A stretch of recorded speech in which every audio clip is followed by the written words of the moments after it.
In March 2016, Michelle has an argument with her fiancé and breaks up with him. Heartbroken, she packs things up and abandons her home, leaving her engagement ring and keys behind. After driving out of the city for a while, she stops at a gas station and sees a truck parked behind her, but pays no mind to it. Afterwards, she goes back to the road and ignores the calls from her ex, who leaves begging messages in her voicemail. Tired of his whining, Michelle decides to turn on the radio and learns that a power surge has caused a total blackout in the city. At that moment, her phone rings again, and when she looks down, suddenly something hits her car, making it flip. She passes out. Moments later, Michelle wakes up in a dark, concrete room and discovers her leg is injured. Someone has given her a cast and chained it to the wall. She tries to free her leg from the chains to no avail. Then she notices her things nearby on the ground. Michelle grabs a pole and uses it to poke at her things until she finds the phone, dragging it with the pole towards her. Unfortunately, she has no signal inside the room. At that moment, heavy footsteps can be heard and Howard shows up, carrying food and a gun on his belt. Michelle immediately asks for mercy, but Howard ignores her and fixes the food bag before announcing he just wants to keep her alive. He also gives her some crutches so she can start practicing how to walk.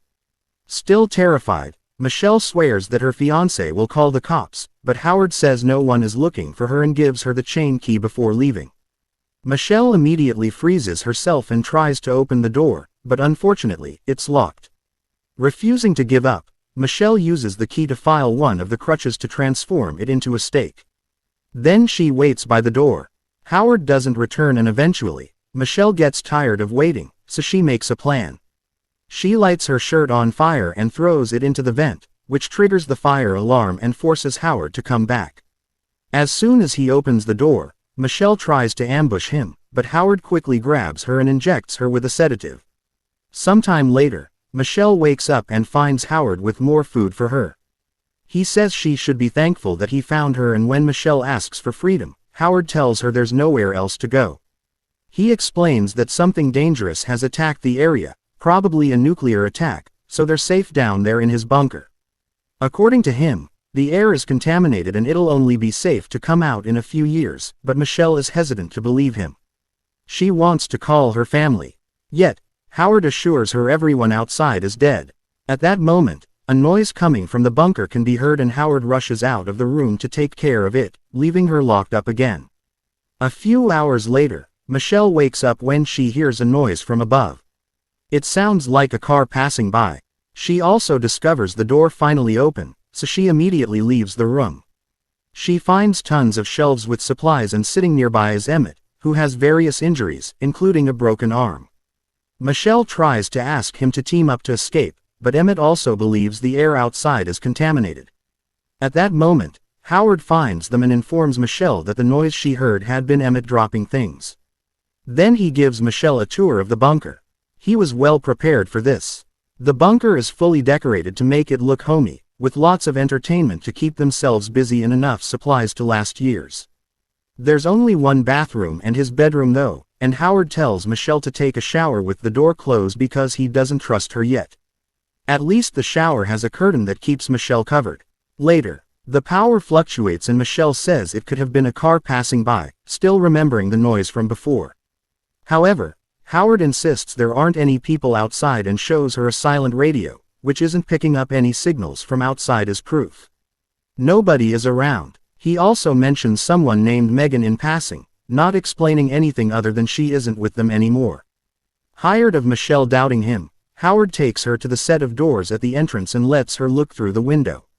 Michelle sees dead pigs and Howard explains they were killed by the poisoned air. But Michelle can't help but notice a truck with blood stains on it and gets more suspicious. Later, Emmett tells Michelle a bit about Howard because he's known him for a while. Howard used to work on satellites for the military before moving to this farm and helped him build a bunker. Michelle admits she thinks Howard is lying, but Emmett disagrees because he saw a huge explosion-like light in the sky. It made him so scared that he forced his way into the bunker to survive, which is how he injured his arm. When Michelle explains she heard a car earlier, she is suddenly interrupted by Howard, who says dinner is ready. During dinner, the mood is tense and awkward. Emmett tries some chit-chat, jumping from topic to topic, which drives Howard crazy and he yells at him to shut up. This gives Michelle an idea, and she starts flirting with Emmett while gently touching his arm and following his conversational ideas. Howard immediately gets jealous and pushes Michelle against the wall, yelling at her for not respecting him. Michelle takes this chance to steal the keys from his belt before apologizing and pretending to behave. At that moment, another car can be heard passing by, which distracts Howard. So Michelle uses the opportunity to hit him with a bottle and run away.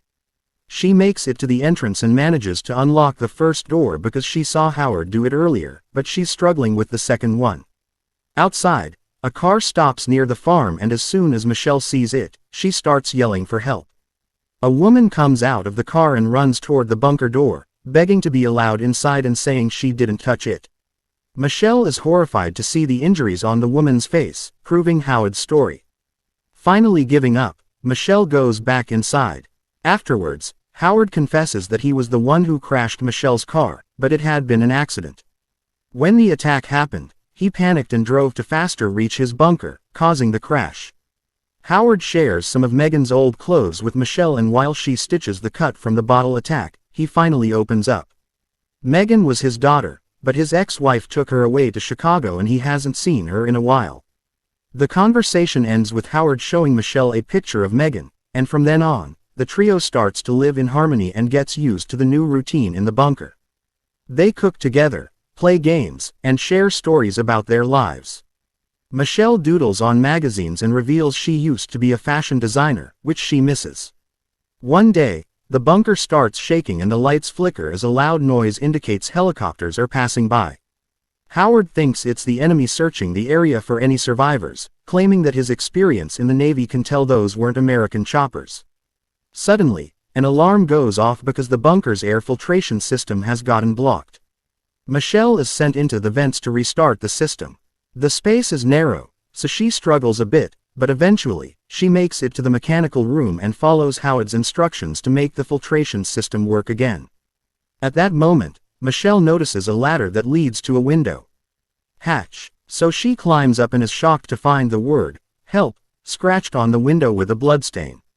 When she climbs down, she finds some earrings that also have blood on them.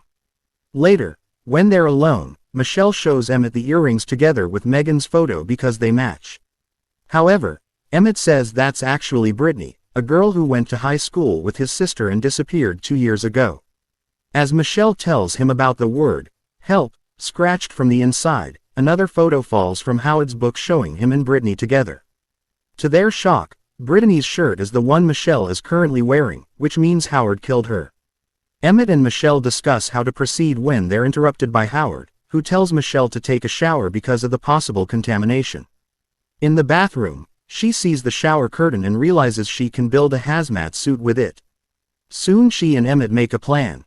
In the evening, while Howard is watching an old VHS movie, Emmett grabs a pair of scissors and hides them in the sling. Then he points out that Michelle had been contaminated when she entered the bathroom, so Howard's paranoia forces him to throw away the shower curtain, which Michelle later retrieves and secretes.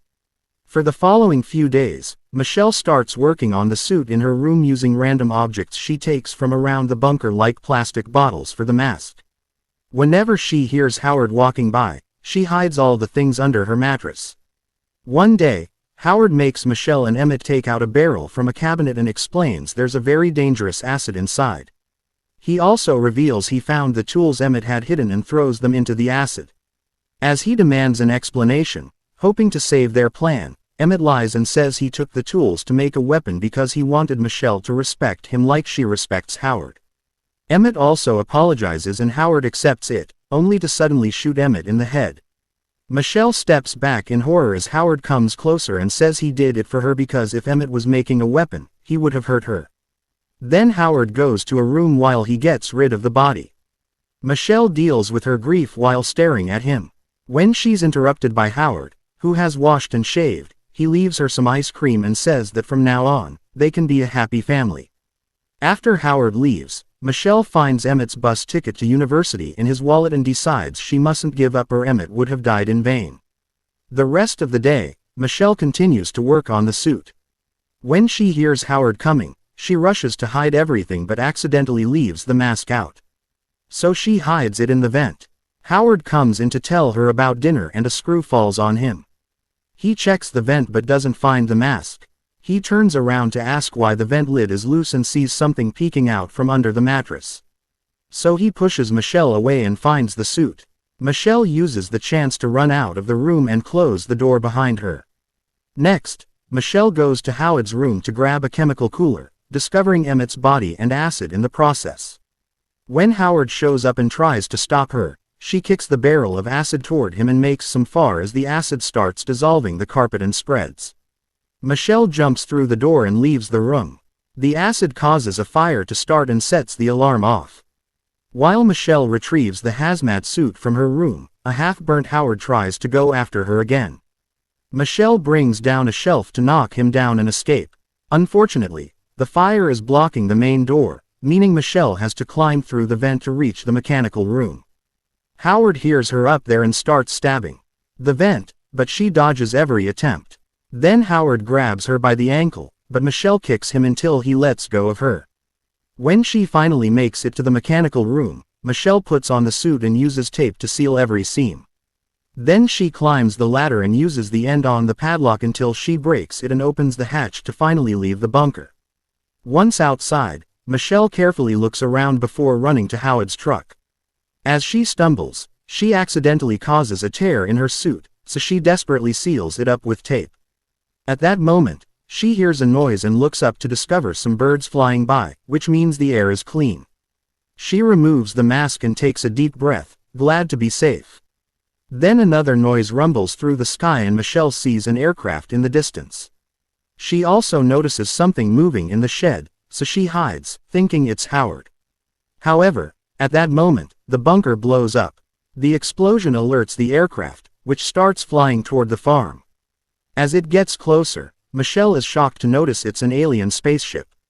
Terrified, she gets into the truck, but it doesn't have any keys. Next, she tries the car left by the hurt woman, only to trigger the alarm. The aliens are coming closer, so Michelle runs to hide in the shed and finds the woman's body on the floor. She uses a hole in the wall to look outside and sees a creature checking out the car. Desperate to escape, Michelle searches the dead body for the car's keys. When the alien is about to look into the shed, she turns the alarm off, so the creature goes back to the car instead. Afterward, Michelle sneaks out of the shed and runs toward another house, but the alien hears her and starts chasing after her. However, both of them suddenly stop when they hear a noise near the house. It's the spaceship coming closer with a bright light. Emmett had seen the spaceship and starts releasing gas. Michelle rushes to grab the mask and puts it back on right before the gas blows up the house. Then she runs to hide in the truck, only for the alien to block the door and steal her mask as it moves back. Michelle closes the truck, which is suddenly pulled up by the spaceship. At that moment, she finds a lighter and a wine bottle in the truck, which she uses along with some maps to create a Molotov bomb. Once the truck is close enough to the spaceship, she throws the bomb at the huge creature, causing the alien to explode and drop the truck. The spaceship falls and crashes in the middle of the field, while Michelle survives the fall thanks to the truck seats. Afterwards, Michelle escapes in the woman's car and drives away, knocking out a mailbox with the address, 10 Cloverfield. Minutes later, the car radio picks up a transmission from survivors, which mentions people gathering in Baton Rouge for safety, while another group is fighting in Houston. Michelle decides to go to Houston, ready to fight more aliens.